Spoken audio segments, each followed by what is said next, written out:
이제 함께 하나님의 말씀을 보겠습니다. 오늘 나눌 하나님의 말씀은 사무엘하 6장 12절로 15절의 말씀입니다.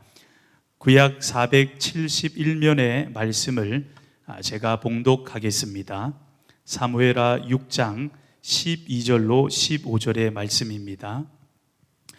어떤 사람이 다윗 왕에게 아뢰어 이르되 여호와께서 하나님의 괴로 말미암아 오벳에돔의 집과 그의 모든 소유에 복을 주셨다 한지라. 다윗이 가서 하나님의 괴를 기쁨으로 메고 오벳에돔의 집에서 다윗 성으로 올라갈새 여호와의 괴를 맨 사람들이 6걸음을 가매 다윗이 소와 살찐 송아지로 제사를 드리고 다윗이 여호와 앞에서 힘을 다하여 춤을 추는데 그때에 다윗이 베에봇을 입었더라. 다윗과 온 이스라엘 족속이 즐거이 환호하며 나팔을 불고 여호와의 궤를 메어 오니라. 아멘. 기도하겠습니다. 하나님, 복된 주일을 허락하여 주시고 우리 각자 처소에서 하나님 앞에 마음을 다하여 예배케 하시니 감사를 드립니다. 하나님, 한 주간 때로는 힘들었고 지칠 법한 일들이 있었고 또 하나님 은혜 가운데 여기까지 왔는데 하나님, 예배하는 우리 모든 성도님들 마음을 위로하여 주시고 그 마음에 함께하여 주시며 아버지, 예배 가운데 역사하여 주셔서 하나님의 말씀이 들려지게 하여 주시고 그 말씀으로 힘을 얻는 복된 시간 되게 하여 주시옵소서. 작은 종이 주님 앞에 서싸우니 주의 성령님으로 사로잡아 주시고 말씀을 전하는 자나 듣는 자나 피차의 은혜 받고 우리 하나님께만 영광을 돌리게 하여 주시옵소서. 우리 하나님께 모든 것을 맡기옵고 예수님의 이름으로 기도하옵나이다. 아멘.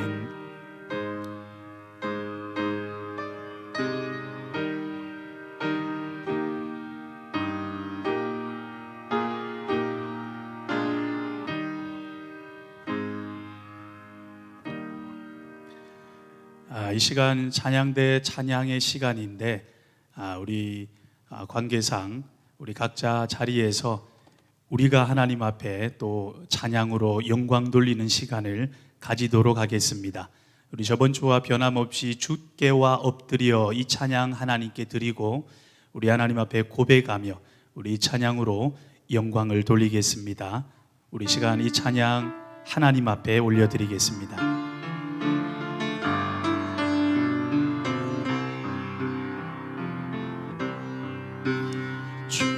주께와 엎드려 경배드립니다. 주 계신 곳엔 기쁨 가득 무엇과도 누구와도 바꿀 수 없네. 예배드림이 기쁨됩니다. 우리 한 번 더 고백합니다. 주께와 엎드려 경배드립니다. 주 계신 곳엔 기쁨 가득 무엇과도 누구와도 바꿀 수 없네. 예배드림이 기쁨됩니다.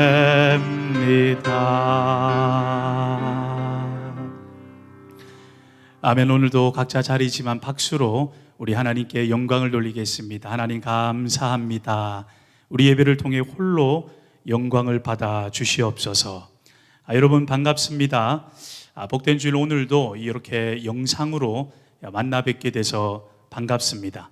그런데 오늘은 영상이 나오지 않아서 죄송하게 됐습니다. 오늘은 여러분 설교를 들으실 때 이 라디오 방송을 듣는다 이렇게 생각하시고 이해를 부탁드리겠습니다. 그리고 우리가 이 특별한 상황 때문에, 코로나 때문에 각자 자리에서 어쩔 수 없이 온라인으로 예배하고 있지 않습니까? 그래서 이런 방송에 문제가 생길 때마다 그래, 우리가 있어야 할 자리는 주일에, 우리가 있어야 할 자리는 우리 가정이 아니라 바로 예배 처소이지 생각하시고 예배를, 우리가 함께 모여서 하는 예배를 사모해 주시면 감사하겠습니다. 이렇게 우리가 각자 처소에서 예배한 지가 벌써 5주 차인데요, 오늘은 5번째 우리가 온라인으로 하나님을 예배하는 그런 날입니다. 모두가 공감하시겠지만 함께 모여서 예배하는 날들이 그립고요, 다시 모여 예배할 그날이 정말 가면 갈수록 그리워지는 것 같습니다. 여러분도 그러시죠? 언제라고 정확하게 제가 말씀드릴 수는 없지만 이제 곧 함께 모여 예배할 그날을 기대하고 기도하며 준비합시다. 할렐루야. 그래서 모일 때마다 영과 진리로 하나님을 예배하는 우리 복음동산교회, 하나님을 경외하고 존중함으로 하나님이 기뻐 받으시는 예배를 드리는 교회, 하나님이 원하시는 예배의 부흥과 이 회복이 우리 복음동산 교회 가운데 일어나기를 기도하며 그날을 함께 고대하십시다. 오늘도 말씀에 들어가기에 앞서 여러분을 축복하며 그렇게 말씀에 들어가길 원하는데요, 여러분 축복하겠습니다.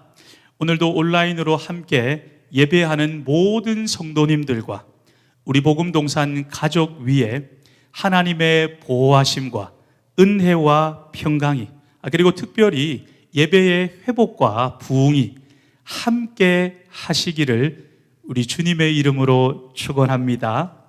오늘은 이렇게 예배합시다 라는 제목으로 하나님 말씀을 증거하겠습니다.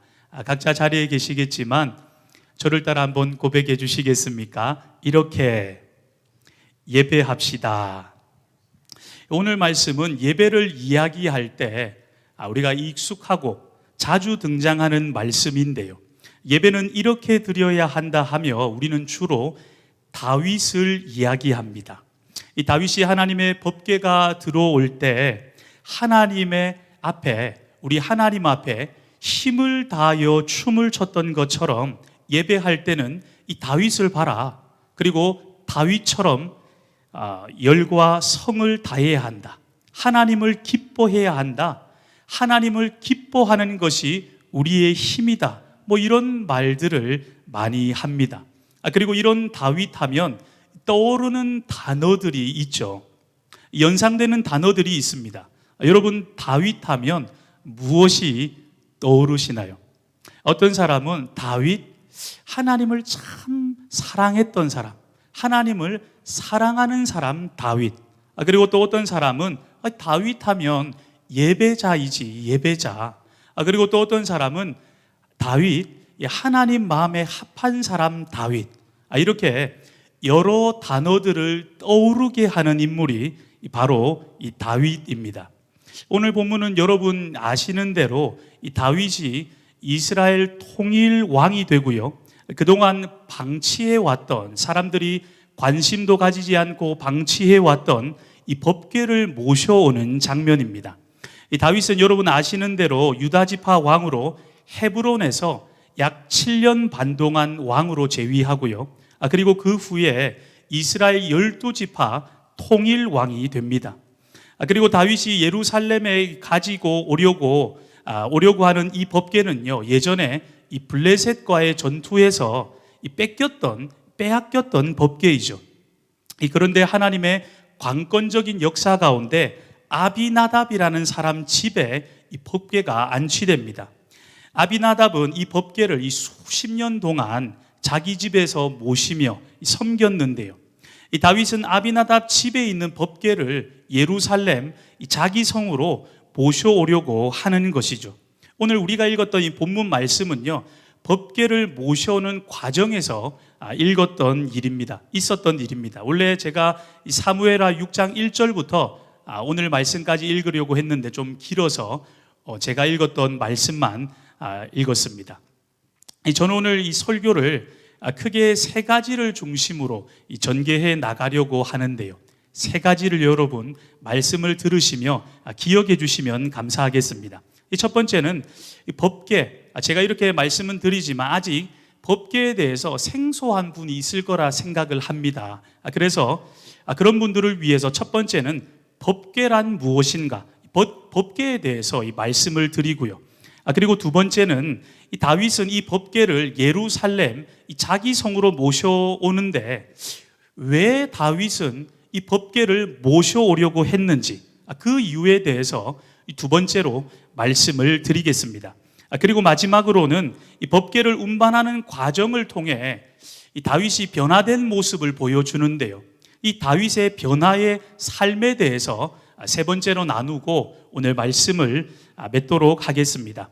그리고 저는 이 말씀을 준비하고 묵상하면서 다윗처럼 예배해야겠다 생각하고 오늘의 말씀의 제목을 이렇게 예배합시다 하고 붙여봤습니다. 자, 그럼 오늘 말씀의 첫 번째 본론으로 들어가겠습니다. 첫 번째 본론, 이 법궤에 대해서 살펴보겠습니다.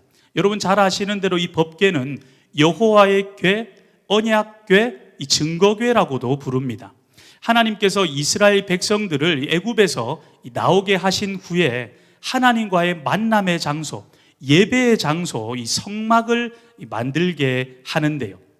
그 성막에 있는 성물 중에 하나가 오늘의 주인공과도 같은 이 법궤입니다. 이 법궤는 이 성막 중에서도 어디에 있습니까? 어디에 안치해 놓았었죠? 그렇죠. 지성소에 두는 이 성물이죠. 여러분 아시는 대로 지성소, 여러분 지성소 하면 무엇이 떠오르나요? 이 당시에는 1년에 한 번, 그것도 대제사장만 들어갈 수 있는 가장 거룩한 곳이었지 않습니까? 거기 안치됐던 성물이 바로 법궤입니다.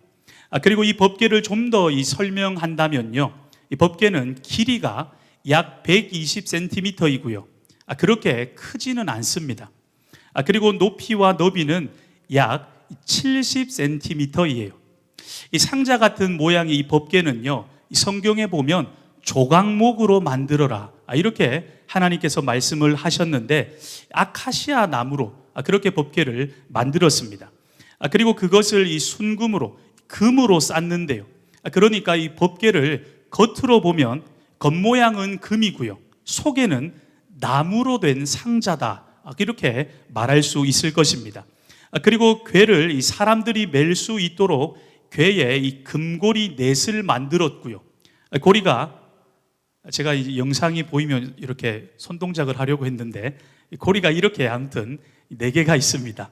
그리고 그 고리에 이 2개의 장대를 끼워서 어깨에 메고 운반할 수 있도록 했습니다. 그리고 이 법궤는 만지면 안 됐고요, 하나님께서 만지면 죽는다고 엄히 경고하셨습니다. 하나님께서 아담과 이 하와에게는 선악과를 먹으면 죽는다고 했지 않습니까? 먹으면 죽는다고 말씀하셨다면 이 법궤는 만지면 죽습니다. 그리고 운반할 수 있는 사람도 정해 주셨는데요, 이 법궤는 내가 좀 운반하고 싶은데 그런 마음이 든다고 아무나 운반할 수도 없습니다.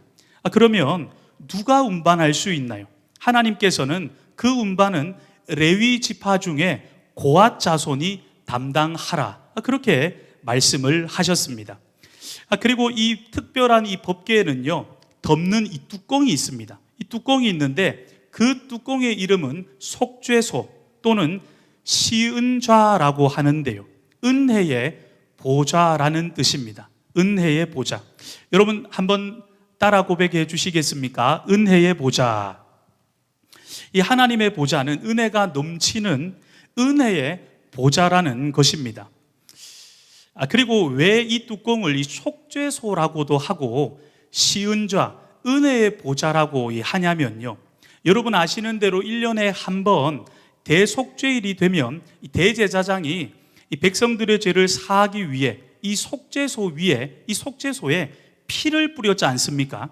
이곳은 죄 사함의 은혜가, 하나님의 죄 사함의 특별한 은혜가 베풀어졌던 곳입니다. 그래서 속죄소라고도 하고요, 시은좌, 은혜의 보좌라고도 했습니다.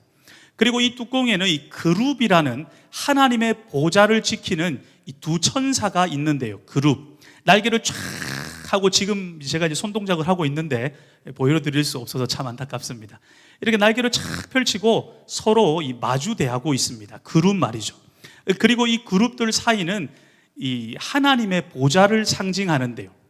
그룹이 양쪽에 있고, 이 궤 위에 이제 속죄소에는요, 그룹이 양쪽에 있고, 그리고 그 그룹 사이는 하나님의 보좌를 상징하는 것이죠. 그럼 이제 속죄소 뚜껑을 한번 열어보겠습니다. 이 뚜껑을 열면 이 궤 안에는 무엇이 있을까요? 성경에 보면, 히브리서 말씀에 보면 세 가지 성물이 있다라고 말씀하는데, 여러분 세 가지 아시죠? 이 궤 안에 무엇이 있는지 세 가지 함께 말해보겠습니다. 십계명 돌판, 그리고 만나 항아리, 그리고 아론의 쌍난 지팡이, 이렇게 이 세 가지 성물이 있어요. 사실 이렇게 말을 하지만 이 법궤에 대해서 말로만 제가 이렇게 설명을 하면 지금 머릿속에 그려지시는 분이 있는가 하면 도대체 뭔 말인지 하는 분이 분명 있을 것 같아서 제가 이 법궤를 잘 설명한 영상을 오늘 아침에 보내드렸는데, 그 영상을 아직 못 보신 분은 이 설교를 들으시고 잘 이해하셨다가 그 영상을 참고하시기를 바랍니다. 그리고 이 언약궤는 크게 이 세 가지 의미, 이 상징을 하는데요. 이 첫 번째 언약궤는 하나님의 임재와 이 통치를 상징합니다. 여러분은 언약궤를 덮는 뚜껑이 뭐라고 했죠? 그 이름이 뭐라고 했나요? 그렇죠. 속죄소 시은자라 했지 않습니까? 양쪽에 하나님의 보좌를 지키는 천사, 이 그룹들이 있고요, 중앙에는 하나님의 보좌가 있습니다. 보좌에 계시는 하나님, 곧 하나님의 임재와 이 통치를 상징하는 것이 바로 이 언약궤입니다. 그리고 언약궤는 하나님의 말씀이 흘러나오는 곳을, 말씀이 흘러나오는 것을 상징했는데요, 말씀이 흘러나오는 곳, 말씀의 셈이라고도 할 수 있습니다. 민수기 7장 89절에 보면 모세는 하나님의 말씀을요, 이 시은좌 그룹 사이에서 말씀하시는, 하나님께서 어디서 말씀하셨냐니 언약궤 위 그 시은자 그룹 사이에서 말씀하셨다, 이렇게 성경은 기록하고 있어요. 그래서 모세는 거기서부터 들리는 하나님의 목소리를 들었다, 이렇게 성경은 기록하고 있는 것이죠. 민수기 7장 89절에 그것이 나와 있는데 제가 그 말씀을 읽어드리도록 하겠습니다.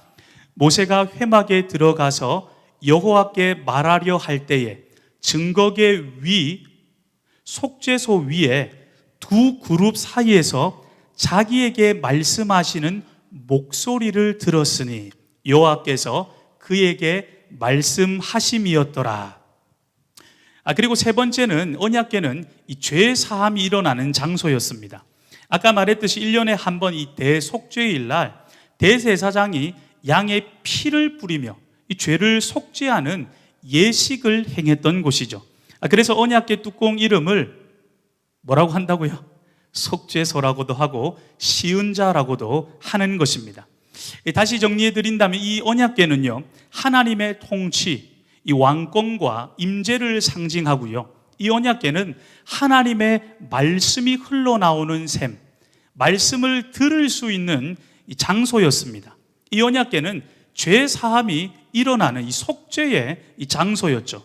그리고 우리가 잘 아는 것처럼 이 언약궤의 모든 것은요, 우리 주 예수님을 상징하는데요, 하나님의 통치와 임재 자체이신 예수님, 하나님의 말씀 그 자체이신 예수님, 우리 죄를 사하시는 예수님, 이 언약궤의 이 모든 것이 우리 예수님을 나타내고 있습니다. 여러분 여기까지 잘 따라오고 계시죠? 지금까지 우리는 언약궤가 무엇인지에 대해 함께 살펴봤고요. 그렇다면 이제 더 나아가서 두 번째, 왜 다윗은 이 언약궤를 예루살렘 자기 성으로 모셔오려고 했는지 두 번째 본론으로 들어가 보도록 하겠습니다. 우리가 생각할 때 이 사람마다 어떤 일을 할 때 그 일을 하는 동기가 있고 이유가 있는데요, 이 다윗도 언약궤를 가지고 온 동기가 있습니다. 저는 말씀을 준비하며 다윗의 바로 이 모습이 하나님 앞에 예배하는 예배자들의 모습이 되어야 한다 하고 생각하게 되었는데요. 이 다윗의 고백을 보면 알 수 있는데, 다윗은 언약궤를 모셔오기 전에 사람들에게 이렇게 말을 합니다. 이것이 바로 언약궤를 모셔오려는 가장 큰 이유라고 말할 수 있는 것이죠. 역대상 13장 6절입니다. 여호와 하나님의 궤를 메어오려 하니 이는 여호와께서 두 그룹 사이에 계심으로 그러한 이름으로 일컬음을 받았더라. 다윗은 하나님의 궤를 메어오려고 하는데, 자기 성으로 모시려고 하는데, 그 이유는 여호와께서 두 그룹 사이에 계심으로, 이렇게 그 이유에 대해서 말합니다. 다시 말해 하나님께서 언약궤 위 시운 자 이 두 그룹 사이에 계시기 때문에 그래서 모셔오려고 한다라는 것입니다. 다시 말해 다윗이 언약궤를 모시는 동기는 이렇습니다. 이것이 또한 예배하는 예배자들의 마음이 되어야 하는데요. 이 다윗이 이스라엘 통일 왕국에 여러분 아시는 대로 왕이 되었죠. 하지만 다윗은 이 나라의 진정한 왕은 누구인지 알았습니다. 그것은 다윗이 아니라 하나님이시죠. 그래서 다윗은 항상 하나님께 주의 종이라고 자기를 그렇게 고백합니다.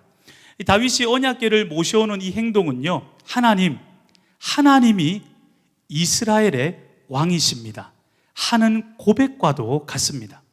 저는 하나님의 함께하심, 임재와 통치가 너무나 필요합니다.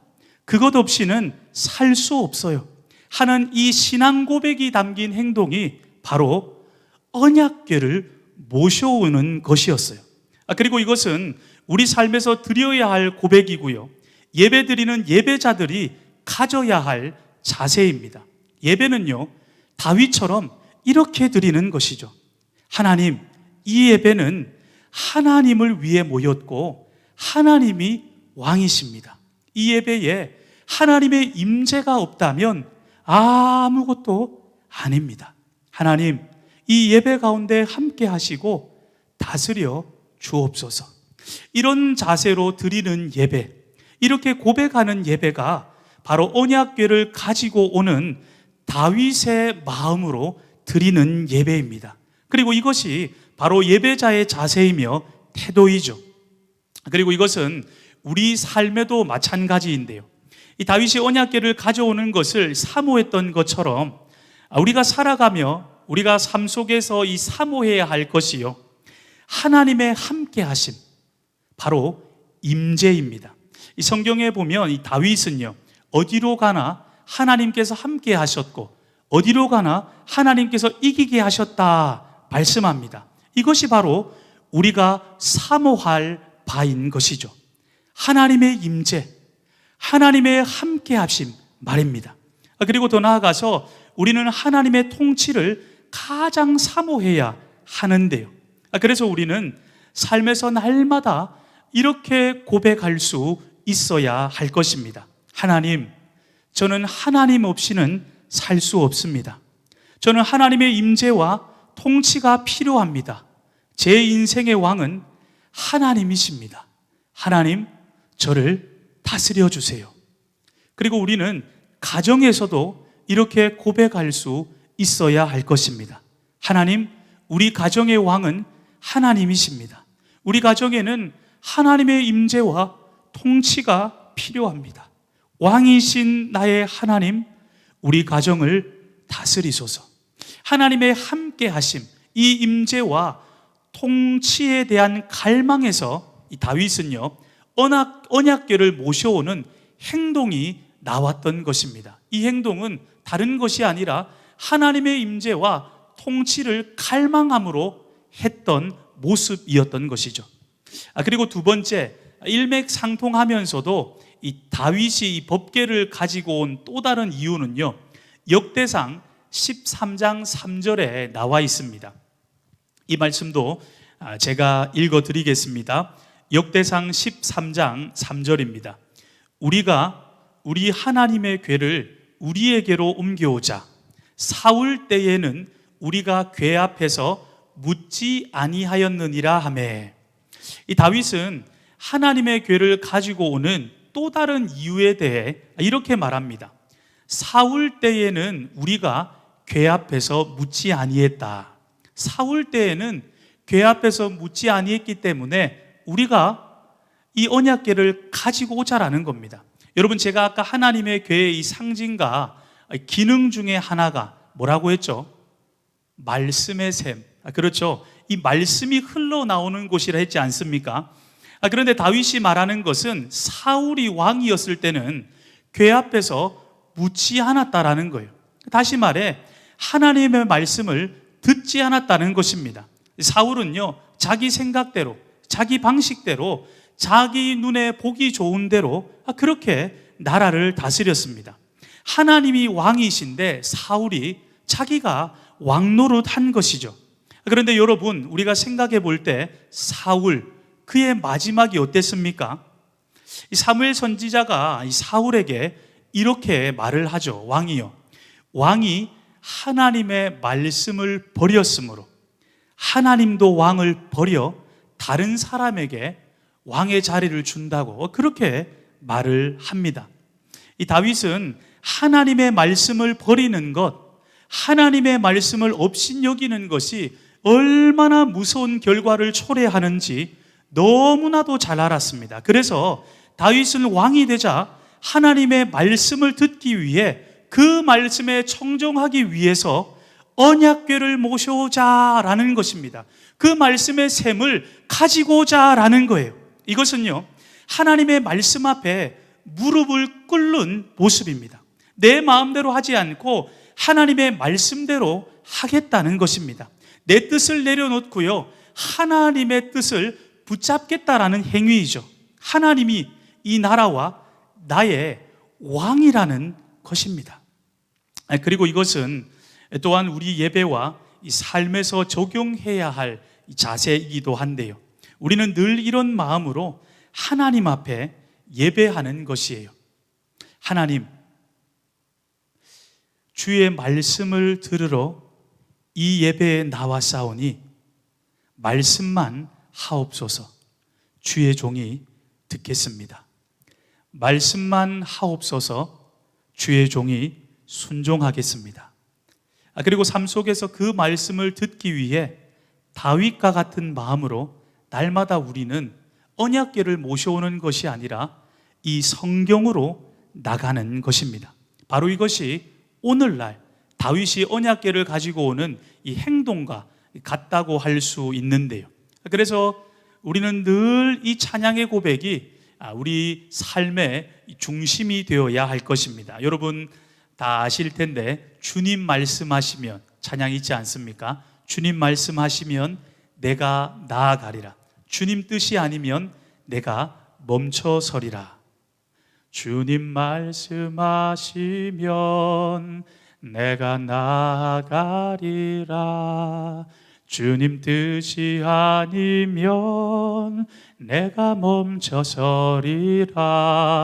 나의 가고 서는 것 주님 뜻에 있으니 오 주님 나를 이끄소서. 할렐루야. 이렇게 하나님 앞에서 이런 자세로 살아가는 것, 다윗이 언약궤를 가지고 오는 행동과 같다라는 것입니다. 그리고 마지막 오늘 본문에서 하나님의 말씀으로 이 변화된 이 다윗의 모습을 보게 되는데요, 이 말씀으로 변화된 다윗, 말씀대로 이 변화된 다윗의 모습을 보게 됩니다. 이 다윗은 왕이신 하나님의 통치와 임재를 사모하며 하나님의 말씀대로 이 나라를 다스리기 위해 말씀 앞에 무릎 꿇는 심정으로 이 언약궤를 예루살렘에 모셔옵니다. 이 언약궤를 운반할 때 어떻게 했냐면 다윗은요, 한 번도 사용하지 않은 이 새 수레에 이 언약궤를 싣고요, 힘센 소가 그 수레를 끌게 했습니다. 언약궤를 모시는데 이 다윗은요, 온갖 정성과 노력을 기울였는데요, 그리고 다윗이 언약궤를 모셔오는 이 행사를 얼마나 특별하고 크게 생각했는지 이 행사에 무려 3만 명이 동원되었습니다. 말 그대로 국가적인 행사였는데요. 그리고 그냥 모시는 게 아니라 모셔오면서 축하 공연까지 합니다. 여러 가지 악기로 이 하나님을 찬양하면서 빵빠레를 얼마나 터뜨리고 오는지, 그렇게 거창하게 예루살렘으로 행진하는데요.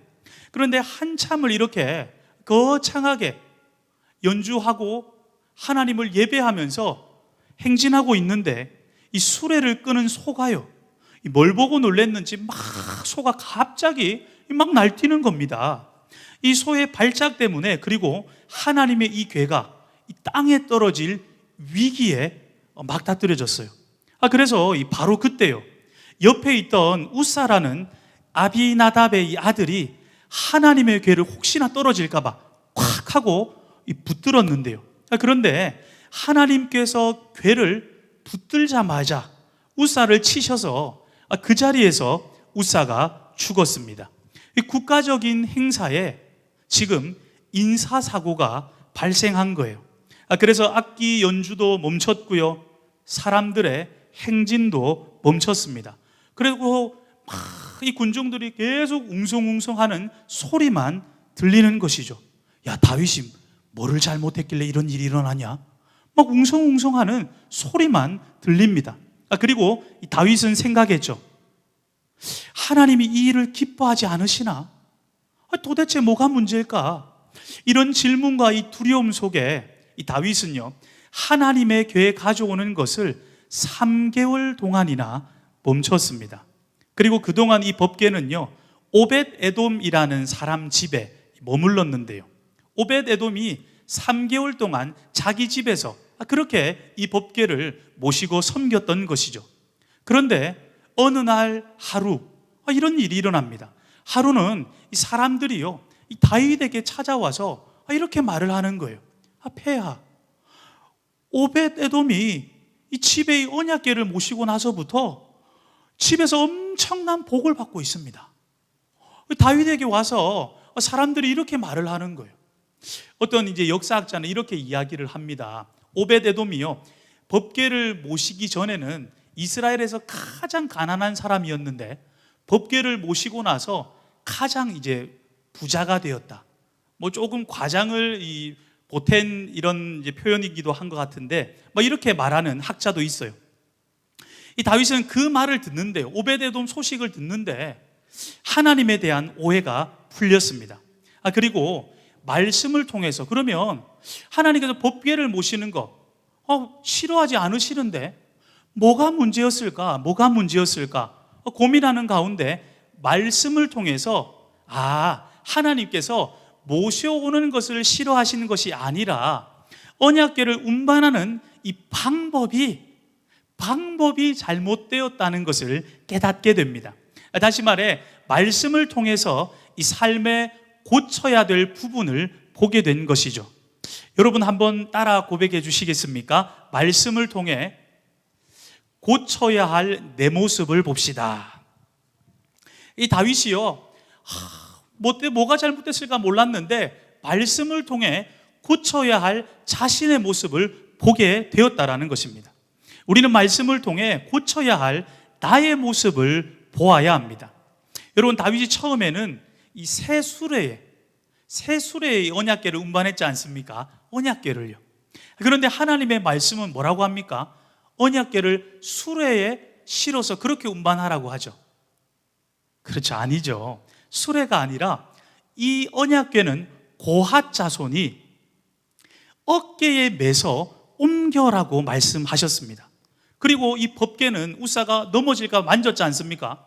이 법궤는 만지면 죽는다고 말씀하신 것이죠. 이것을 깨닫고 이것 때문에 이런 일이 일어났구나, 말씀을 통해 자기의 잘못된 모습을 깨닫고요, 다윗이 역대상 15장 13절과 15절에 이렇게 고백합니다. 다윗의 이 회개의 고백이라 할 수 있는데요, 이렇게 고백해요. 전에는 너희가 매지 아니하였으므로, 매지 않고 어떻게 했습니까? 수레로 끌었던 것이죠.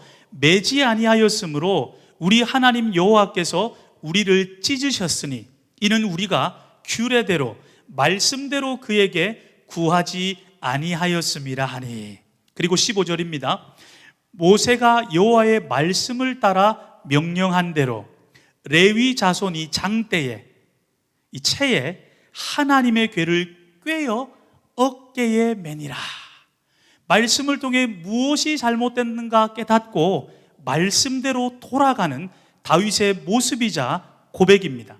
이 처음에 이 다윗은요, 열정은 있었습니다. 하나님에 대한 특심이 있었어요. 그런데 하나님의 말씀에 대한 무지가 있었어요. 말씀에 대해서는 무지했던 것이죠. 그리고 마음은 굴뚝 같았지만 엄연히 따지자면 하나님 앞에 불순종했던 것입니다. 그런데 우사 사건을 통해 하나님의 말씀으로 돌아가는 계기가 되었던 것이죠. 여러분, 우리는 하나님의 말씀을 통해 지금 내 삶 가운데 어디서 하나님의 말씀에서 벗어났는지 나의 모습을 바라보고 다시 말씀으로 돌아가야 합니다. 다윗처럼 말씀으로 우리 삶이 변화받아야 하는 것이죠. 회개해야 하는 것입니다. 그리고 다윗이 이 언약궤를 하나님의 말씀대로 이 다윗이 옮기는데요, 이번에는요, 우사가 죽고 그런 인사사고가 발생하지 않았습니다. 다윗성으로 무사하게 이 언약궤가 들어오는 것이죠. 그리고 다윗이 이 언약궤가 들어오는 것이 얼마나 기뻤던지 여러분, 오늘 말씀해 보니까 뭐라고 합니까? 힘을 다하여 춤을 췄다. 덩실덩실하고 춤을 췄다 하고 말씀을 합니다. 이 춤추는 다윗의 모습, 기뻐 날뛰는 이 다윗의 모습, 우리가 생각해 보면 우리가 기뻐하는 것, 이것은요, 우리가 삶에서 가치를 두고 있는 것이라 바꿔서 말할 수 있을 것입니다. 지금 내가 무엇에 기뻐하고 있는가? 그것은 내가 그것에 가치를 두고 있어서 그것이 나에게 기쁨을 주고 그것을 통하여서 내가 지금 기쁘다라는 것이에요. 우리가 기뻐하는 것은 바로 우리가 가치를 두는 것입니다. 그렇다면 우리가 이 말씀을 통해 한번 생각해 볼 때 다윗은 무엇이 기뻤고 무엇에 가치를 두고 있었나요? 여러분, 그리고 우리는 삶 속에서 무엇에 기뻐하며 무엇에 가치를 두고 살아가고 계시는지요? 다윗은요, 하나님의 임재와 통치가 기뻤던 것이고요, 다윗은 하나님의 왕되심이 기뻤던 것입니다.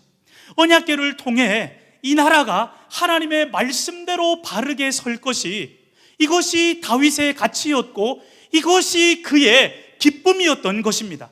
그리고 하나님의 말씀대로 내 삶이 변화되는 것을 다윗은요, 가치 있고 기쁘게 여겼습니다. 그래서 언약궤가 들어올 때 덩실덩실하고 춤을 췄던 것입니다. 이것이 바로 참된 예배자의 모습입니다. 무엇입니까? 그냥 춤추는 것이 아니라 기뻐할 일을 기뻐하고 그것에 가치를 두는 것 말이죠. 저는 오늘 이제 말씀을 맺으면서 이런 질문으로 말씀을 맺을까 하는데요, 그렇다면 우리는 무엇에 가치를 두고, 여러분, 우리는 무엇을 기뻐하고 있습니까?